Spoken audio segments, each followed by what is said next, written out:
दिवस आहे संत नामदेव महाराजांच्या जन्मस्थानावर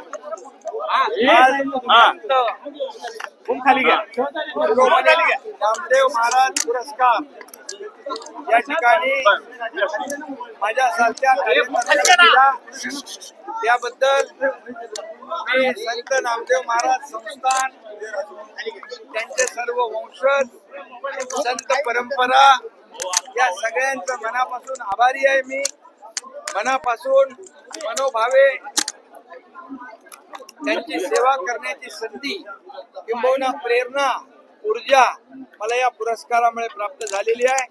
खऱ्या अर्थाने यापूर्वी संत तुकाराम महाराज पुरस्कार मिळाला होता। आज संत नामदेव महाराज पुरस्कार माझ्यासारख्या कार्यकर्त्याला देण्याचं मोठं औदार्य आणि या ठिकाणी संत नामदेव महाराज संस्थांनी यांच्या सर्व परंपरा वंशजांनी केले। मी त्यांचा पुन्हा एकदा आभारी आहे। खरं म्हणजे 675 संजीवनी समाधीचा औचित्य साधून हा कार्यक्रम सुरू आहे आणि म्हणून प्रत्यक्ष पांडुरंग देखील या जागेवर येऊन गेले। संत नामदेव महाराज, संत जनाबाई, संत ज्ञानेश्वर, खऱ्या अर्थाने अनेक संतांचं वास्तव्य या ठिकाणी। खरं म्हणजे हे स्थान एक वारकऱ्यांचं चालतं बोलतं विद्यापीठ आहे असं म्हटलं तर वावगं ठरणार नाही। आणि अशा ठिकाणावर माझा त्यांनी सत्कार केलेला आहे।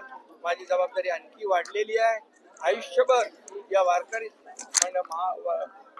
समाजाची संतांची संत परंपरेची सेवा करण्याचं भाग्य मला मिळालेलं आहे। मी नेहमी सांगतो राजकीय अधिष्ठानापेक्षा धार्मिक आणि आध्यात्मिक अधिष्ठान केव्हाही वर असतं आणि म्हणून या संतांचं महाराष्ट्र ही संतांची भूमी आहे, वीरांची भूमी आहे, शूरांची भूमी आहे, छत्रपती शिवाजी महाराजांची भूमी आहे आणि म्हणून हे संत महात्म्यांचं हे महाराष्ट्र आहे आणि म्हणून हा महाराष्ट्र संतांच्या आशीर्वादाने पुढे जातोय, त्याचा विकास होतोय। काल देखील मोदी इकडे येऊन गेले आणि म्हणून आमचं जे काही सरकार आहे महायुतीचं ते सर्व सामान्य लोकांच्या जीवनामध्ये आमूलाग्र बदल घडवण्यासाठी या ठिकाणी